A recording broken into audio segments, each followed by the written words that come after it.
जय श्री कृष्ण। मैं प्रियांशी। आज हम 84 वैष्णवों की वार्ता से माधव भट्ट काश्मीरी जी की वार्ता प्रसंग दूसरे का दूसरा पार्ट सुनेंगे। यह माधव भट्ट जी नित्य लीला में यशोदा मैया नंद रानी जी की सेविका है और इनका नित्य लीला में रत्ना नाम है। प्रसंग इस प्रकार के है कि माधव भट्ट जी अपने गांव में एक गृहस्थ था, उसके बेटे की देह छूट गई थी, तो उन्होंने श्री ठाकुर जी से विनती करी कि महाराज इसको जीवन दान दीजिए, और श्री ठाकुर जी ने दया करके उसको जीवन दान दिया।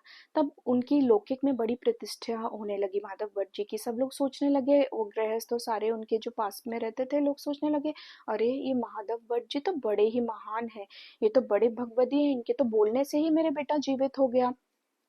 तो इससे माधव भट्ट जी को समझ में आ गया कि उनसे कुछ गलती हो गई है। उनकी वैसे भी माधव भट्ट जी तो देवीय जीव थे, उनकी कोई अलौकिक में तो हानि होनी नहीं थी क्योंकि वह आपसी के चरणाश्रित थे, उनका क्या ही बुरा होना था। पर हाँ, हमें यहाँ पे समझना चाहिए, ये जो हम जिस संसार में मृत्यु लोक में है, यहाँ पे लाभ अलाभ सुख दुख ये सब सहज गति ये सब हमको मिलने ही है, तो इसमें हमको ज्यादा विचलित नहीं होना चाहिए। दूसरी बात ये भी समझने की है कि अगर कोई वैष्णव जन कोई कार्य कर रहा है तो उसमें उसे बड़ा ही विवेक का इस्तेमाल करना चाहिए।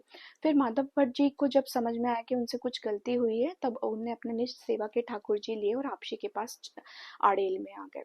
यहाँ पे समझने की बात ये है कि अगर हम आज के कंटेक्स्ट में मेरे जैसे जीवों के बारे में सोचे तो हम जनरली दया कर देते हैं। अगर कोई हमसे कुछ मांगता है तो हम उसको दे देते हैं, पर ये कोई दया नहीं होती। अगर हम सच में वास्तव में किसी के ऊपर दया करना चाहते हैं तो हमें किसी जीव को भगवत मार्ग में लाने की प्रेरणा देनी चाहिए।